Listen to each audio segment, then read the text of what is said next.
উপজেলা 54তম জাতীয় স্কুল মাদ্রাসা মতলব উত্তর উপজেলায় ৫৪তম বাংলাদেশ জাতীয় স্কুল মাদ্রাসা ও কারিগরি শিক্ষা শীতকালীন জাতীয় ক্রীড়া প্রতিযোগিতা সম্পন্ন হয়েছে। বুধবার ৭ জানুয়ারি মতলব উত্তর উপজেলা পরিষদ মাঠে বর্ণাঢ্য আয়োজনের মধ্য দিয়ে এই প্রতিযোগিতা সম্পন্ন করে পুরস্কার বিতরণ করা হয়েছে।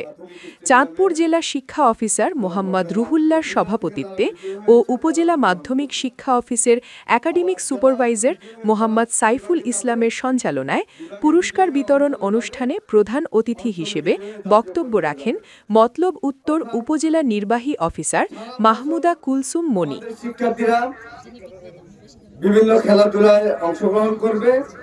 বছরে 2টা দিন এবং বিভিন্ন স্কুলের প্রধান শিক্ষক, শিক্ষা অফিসার, জেলা শিক্ষা অফিসার এবং কোমলমতি শিক্ষার্থী এবং সাংবাদিক উপস্থিত সুধীজন, আসসালামু আলাইকুম।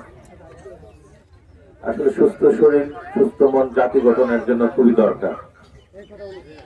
আর যেহেতু খেলাধুলা মানুষকে আসলে সুস্বাস্থ্য বিনির্মাণে ভূমিকা রাখে, তাই আমি আমার ডান পাশে যে বক্তা ছিল তার সুরের সাথে একমত প্রকাশ করে ইউনিয়ন ভিত্তিক করে যদি কি করা যায়, খেলাটা নিয়ে আসা যায়, তাহলে আরো লোক প্রতিভা তার সুযোগ পায়।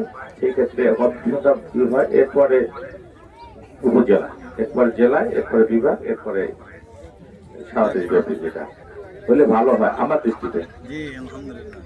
আর দ্বিতীয়ত হচ্ছে যে এই খেলাধুলা আসলে মানুষকে আসলে আকার, আমরা তো আসলে প্রযুক্তির যুগে